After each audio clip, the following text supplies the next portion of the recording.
ফ্রিজে শুধুমাত্র বরবটি আছে, চিন্তা নেই, এই এক পদেই প্লেট খালি হয়ে যাবে। রোজকারের সেই বরবটি চচ্চড়ি আর ভালো লাগে না, তাই জন্য আজকে একটু নতুনভাবে বরবটি ট্রাই করেছি। আসসালামু আলাইকুম ফ্রেন্ড, সবাই কেমন আছেন? আশা করি সবাই খুব ভালো আছেন। Welcome back to my channel. তো রেসিপিটা দেখতে থাকুন, আশা করছি আপনাদের ভালো লাগবে। তো আমার যেটা লেগেছে এখানে সেটা হচ্ছে বরবটি, একটা টমেটো, একটুখানি চাল ভেজানো, জিরে, আদা, শুকনো লঙ্কা, কাঁচা লঙ্কা। এবারে আমি এখন কি করব, বরবটিগুলোকে খুব ভালোভাবে বেছে আর ধুয়ে নিয়েছি। পোকা টোকা অনেক সময় থেকে থাকে, সেই জন্য আগে থেকে একটুখানি বেছে নেবেন। একটুখানি বড় বড় করে বরবটিগুলো আমি কেটে নিচ্ছি, খুব ছোট ছোট করব না। তো বরবটিগুলো এখানে আমার কেটে নেওয়া হয়ে গেছে। এখন আর একবার ধুয়ে নিচ্ছি। একটা কড়াইতে তেল গরম করে তার মধ্যে দিয়ে দিচ্ছি নুন আর অল্প একটুখানি হলুদ। এবারে তেলটা ভালো মতো গরম হয়ে গেলে বরবটিগুলো দিয়ে নেব। খুব বেশি ভাজার দরকার নেই, মিডিয়াম টু লো ফ্লেমে একটুখানি ভেজে নিলেই হবে। তো যতক্ষণ ওটা ভাজা হতে থাকছে আমি আঁচটা একটু কমিয়ে দিয়েছি। এখন আমি বেটে নেব। তো সব উপকরণগুলো দিয়ে নিচ্ছি। তো এটা 1 চামচ পরিমাণ খাস চাল বা গোবিন্দভোগ চাল 1 চামচ পরিমাণ আছে। এবারে ভালো মতো মিহি একটা পেস্ট বানিয়ে নেব শিলপাটায়। আপনারা চাইলে কিন্তু মিক্সিতেও পেস্ট করে নিতে পারেন। তো যেহেতু অল্প উপকরণ, সেই জন্য ভাবলাম একটুখানি শিলপাটাই বেটে নিই। আর শিলপাটায় বাটলে রান্নার টেস্টও একটু অন্যরকম আসে। তো বাটা হয়ে গেছে আর এদিকে সবজিটাও আমার ভেজে নেওয়া হয়ে গেছে। তো আমি তুলে নিচ্ছি একটুখানি তেল ঝরিয়ে। তো তেলটা ঝরিয়ে আমি তুলে রেখে দেব। দিয়ে দিচ্ছি একটুখানি হিং আর শুকনো লঙ্কা। এবারে ওই যে বাটা মশলাটা রেখেছিলাম সেটা দিয়ে নিচ্ছি।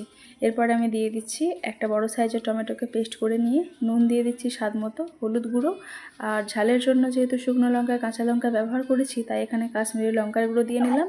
আর একটুখানি সব কিছু ব্যালেন্স করার জন্য চিনি দিয়ে নিলাম। এখানে আমার আর কিছু উপকরণ লাগবে না। এই যে সব মশলাগুলো দিয়ে নিলাম, এটাকে কিন্তু অনেকক্ষণ ধরে কষিয়ে নিতে হবে। যেহেতু আমি কাঁচা টমেটো ইউজ করেছি, টমেটোর কাঁচা গন্ধটা একটুখানি থেকে যায়, সেই জন্য মিডিয়াম ফ্লেমে একটু ভালো মতো কষিয়ে নিলেই কাঁচা গন্ধটা চলে যাবে। মিক্সিটা দিয়ে অল্প একটু পানি দিয়ে নিলাম। এবারে ভালো মতো কষিয়ে নিচ্ছি। তো প্রায় 7 থেকে 8 মিনিট মতো কষিয়ে নিয়েছি। এখন কিন্তু তেলটাও ছাড়তে শুরু করেছে আর গ্রেভিটা অনেকটা কিন্তু ঘনও হয়ে গেছে ওই চালটা বেটে দেওয়ার জন্য। তো তেলটা দেখুন ছাড়তে শুরু করেছে। এই পর্যায়ে আমি বরবটিটা দিয়ে নেব। তো বরবটিগুলো দিয়ে নিলাম। আর একটু নতুন স্বাদের জন্য এখানে আমি পনির দিয়ে দিচ্ছি। আমুলের পনিরটা আমি নিয়েছি 200 গ্রাম। 200 গ্রাম থেকে অর্ধেকটা পনির এখানে আমি দিয়ে নিলাম। পনিরগুলো এভাবে হাতে করে একটুখানি ঝুরো ঝুরো করে ভেঙে দিলেই হবে। এবারে এই পনিরের সাথে বরবটিটা মশলার সাথে ভালোভাবে একটু কষিয়ে নিতে হবে। তারপরে আপনারা পরিমাণ মতো পানি দিয়ে নেবেন।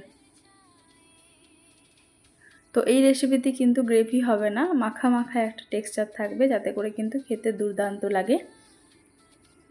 তো আমি মোটামুটি কষিয়ে নিয়েছি ভালোভাবেই। আর এখানে পানি দিয়ে নিলাম, একটুখানি পানি দিয়ে ভালোভাবে, তো পরিমাণ মতো পানি দিয়ে এটাকে আমি ঢেকে দিলাম। এবারে ফুটতে দিয়েছিলাম প্রায় 7 মিনিটের মতো লো ফ্লেমে। দেখুন তেলটা কি সুন্দর ছেড়ে আসছে। আর এই পর্যায়ে আমি এখানে অ্যাড করে নেব একটুখানি গাওয়া ঘি, যাতে করে এর ফ্লেভারটা এতটা সুন্দর আসে, একবার বাড়িতে ট্রাই না করলে আপনারা বুঝতে পারবেন না।